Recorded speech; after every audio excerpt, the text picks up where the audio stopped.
What's going on, Z Warriors? MrWaffles here. Um, as you can tell by my demeanor, it's not going to be like one of the happier sides of me that you've seen. I'm probably just going to be a little more upset about certain things and things like that. And I really want to talk to you guys because I haven't really done an update video in terms of after all the events that happened with the game and everything like that, and the future of my channel. But just to jump right into it, as we all know, the Panini DBZ game is no longer going to be continued by Panini themselves, and it's a shame. It's something that we all knew something was up, but we didn't know exactly what and how all the events would unfold.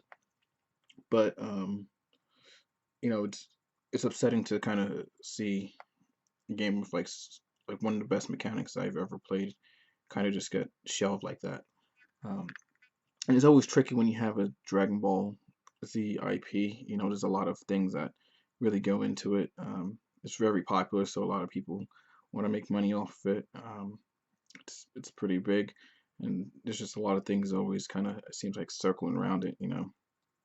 Um, but it's definitely not cursed because they have a powerful fan base behind them, continuing the game, and it's good that people out there continuing the legacy of the game and making sure it really goes forward and continues because it was definitely premature of how things ended. I just kind of want to just talk about how people, I would say people, I should say, just how things have been around with the whole like Bandai Panini thing.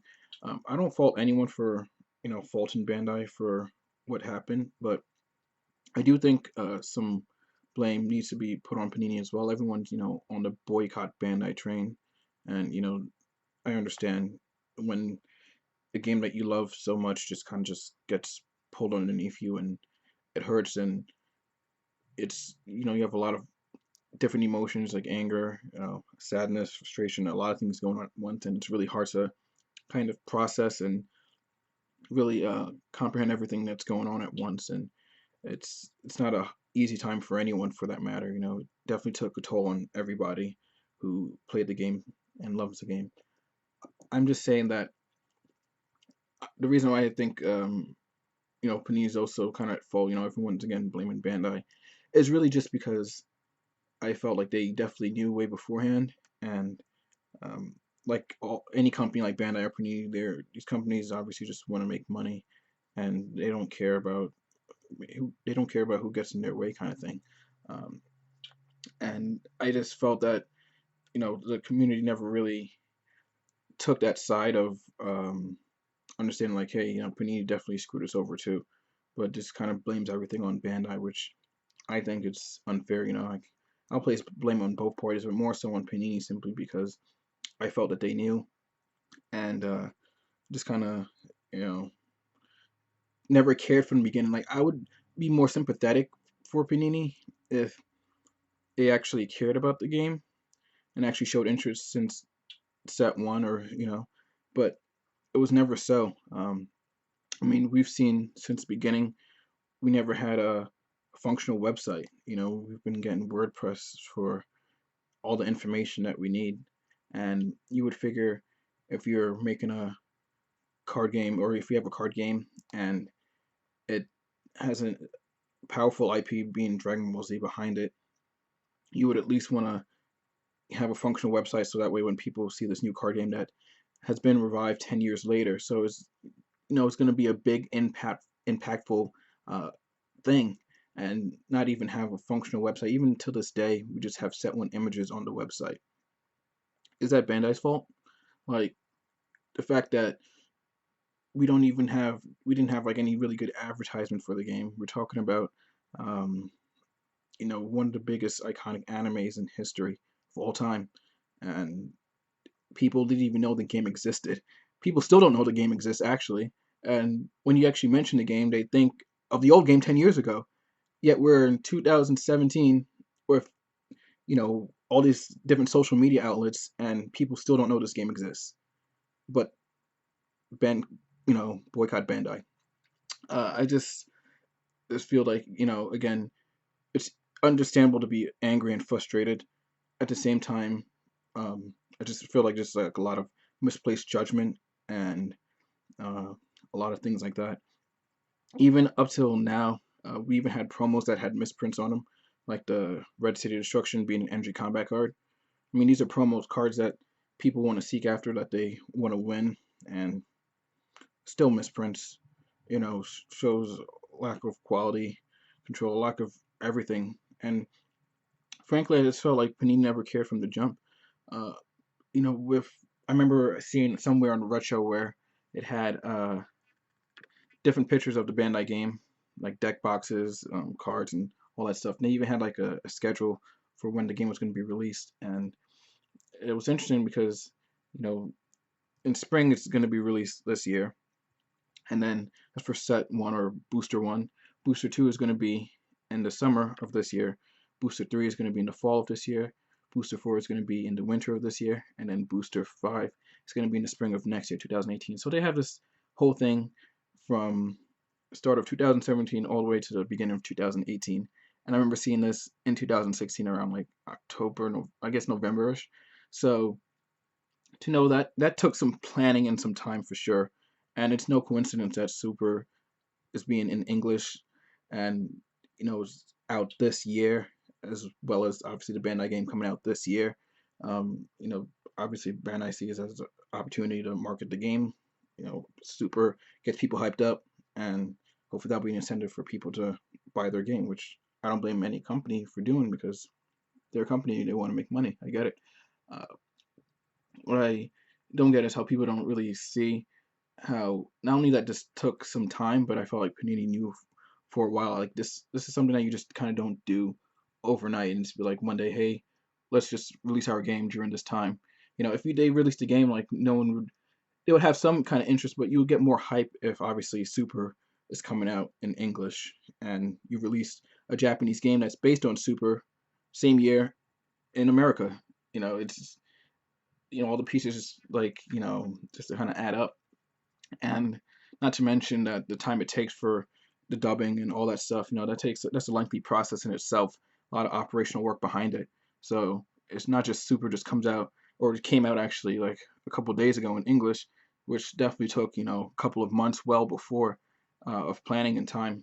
And for people to even be concerned, I think even like towards like middle of October, because some people I think went to some kind of expo where they kind of like demoed the game and stuff, and some stuff went down, and pretty much they had their concerns about the lifespan of the game, or they kind of knew something was up the moment that happened. And if a person with that instinct can see like something's going on, obviously a company knows way beforehand and is preparing for it. They don't, I mean, I wouldn't be surprised, I'm not saying this is true, I'm just saying I wouldn't be surprised if Panini knew from the jump that this game is only going to last a couple of years, because we're planning to have the Bandai game released the same year as Super comes out in English. And that's you know I'm not saying that it is, but I wouldn't be surprised, just because of the lack of care and the lack of um, passion that they showed for the game since the beginning of the game, which was barely none. You know, all the things I listed, all the things that people suggested, and things that we can add, and these different types of packs like capsule core packs, all these different incentives and all these different awesome ideas, inserts, whatever, and nothing, because they never had plans to really see this game to be something good. I mean, they're mainly a sports cards company, so why would they really care? If anything, it was probably just a quick uh, money grab for them as well. But I mean, even up to now, we had for set seven, probably I think the most ultras that we had in a set, especially some being reprints of spheres, which were hard to get and pretty expensive prior, and having money cards like AK around, stuff like that. So you got to think that they obviously probably want to have some get some extra cash and stuff like that before just pulling the rug from the community. And I just feel like the community got robbed in a big way in every angle, whether it be from Bandai or Panini or both. But it's messed up, and I'm just saying that for people just to be all about boycott Bandai, should also realize like, hey, uh, there's other factors that are included too, especially the fact that we had these GameStop promos, sorry, blister packs, and everyone was buying them left and right because they had the smoothness drill or the blue lifting drill in them, and all of a sudden like that, it's worthless or next to nothing. So you know, Panini definitely knew when they were putting it out that this game is not gonna survive much longer. So let's see how much money we can get um, before we pull the plug. So these are just things I wish people really kind of paid attention to more instead of just thinking, okay, boycott Bandai because the game's coming out. And again, I can understand the frustration because you know you feel robbed because your game is being replaced with inferior game, what the most of the community feels, and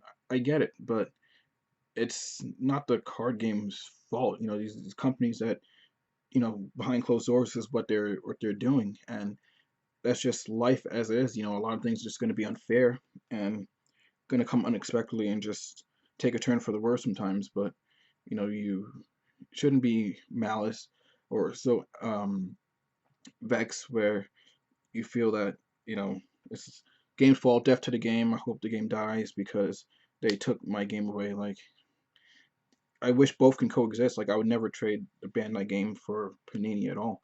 I was preparing that both games would exist. Hence why I was doing more, starting to do some Bandai content, so that way I can get people who are interested in the Bandai game um, understand that there's I also do Panini stuff on my channel too. So if they see, oh, what's that other Dragon Ball Z card game? I'm like, oh well, it's it's this kind of game and it plays differently and stuff like that. And it's like easy segue because it's all Dragon Ball Z and it's card games, just such familiar ground where I felt it was like going to be a smooth transition, but it didn't turn out like that. And I wish that things would turn differently, but you can't do much about it.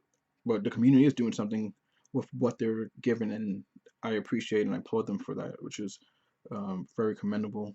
And it's just the way of life. And I just, um, for the future of my channel, uh, Random Number Game is going to be doing mainly most of the, if not all, or a lot of it of the set 8 virtual fancy stuff going forward. So I don't have any of that information yet. He's on the team with a bunch of other people, so he would obviously get it before any of us. But um, whatever information I get, whatever, I'll make sure to share it on the channel. And any cards that I get, or I'll still try and do some deck profiles here and there. But it's something again I have to definitely play by ear. So until then, I'll just have, I guess, a bunch of set 7 content for the most part, but which most of people probably be getting sick of it by now, which I totally understand because I don't know how many times you probably want to see the same decks or different variations of certain decks. I don't know how many retribution decks you guys can handle. You guys are probably sick of it by now and stuff. So, if I want to try and get new content, if I have to get new material, which obviously I don't have accessible to me right now. So until that happens, I'm still gonna be having Bandai stuff on here, and I'm still trying to do both games just because it's really simple for me. I like Dragon Ball Z, and I like card games. It's that easy. But just saying, just life happens. Things again take a turn for the worse sometimes, and it just blindsides you. But um, I don't think, like at least for me personally, like I would never be like the type of person to just kind of wish something bad upon a game or just hope for immediate failure just because things didn't go my way or life just happens. It's it's not in me. It's maybe for a lot of people because that's what I definitely see. But if the Bandai game fails, it fails. Like everyone will be happy and joyous. But I mean, I wouldn't be surprised if it fails simply just for the fact that it's hard for a TCG, especially a new one, to really break out and um, just make an impact in the TCG community. You have the big three, which are Magic, Pokemon, Yu-Gi-Oh, and underneath there you have like Vanguard, White Schwartz, and underneath like Buddy Fight. So you have a bunch of different card games and other things that are coming in, like Final Fantasy, Star Wars Destiny, and stuff, and breaking in. So it's it's definitely something where it's not easy market to really kind of break through and really uh, get out there. Hence why I can see why they're having super in English and trying to get people interested and stuff. And if people don't like it, it's fine. I like it a lot. You know, I like the art. You know, if the game dies, it's fine. At least I'll have like an awesome collection to look at. But you know, I again like both games, but just to be mindful of, you know, just because things don't go your way doesn't mean you should really just wish the worst on something, knowing that that's just kind of how life is. You know, I understand like the frustration and all that, but it's just being able to move on, which the community is doing fairly well and pretty awesome, I might say. So um, that's pretty much it. That's all I pretty much have to say. Uh, Again, with the channel, I'm going to try and be doing both. Once I get more information on like set 8 and whatever cards get leaked, I'll probably do like a review of the cards and stuff. But no, I'll also be having Bandai stuff on there. So, uh, you know, for some, the game might seem very like bland and plain, but the tutorial is pretty much all vanilla cards just to show you guys how the game operates mechanically. But there's a lot of different mechanics and a lot of abilities and interactions within the game that are quite challenging, to be honest with you. It might not seem so obviously on paper, but you know, you kind of have to um, explore more into it to see for yourself. But you know, I love you guys all. You know, it's definitely not an easy time for any of us, but you know, keep going forward with the game, and I'm glad that everyone's, you know, really pushing forward and trying to make it the best thing it can be. You know, it's a shame that this game, which had the best mechanics, never really got the attention it deserved, because I think this game could easily be one of those games that was up there, you know, with Magic or Pokemon or Yu-Gi-Oh, just because of not just the complexity, but the community, the just everything about it, you know. And it stinks that, you know, it it never really got the attention it really deserved. But um, I'm glad that the community is keeping it alive. So we'll see what happens with the channel in terms of content. So you know, I wish you guys all the best luck in what you guys do in your endeavors, and just remember to be like mindful and respectful, even if someone likes something that you don't.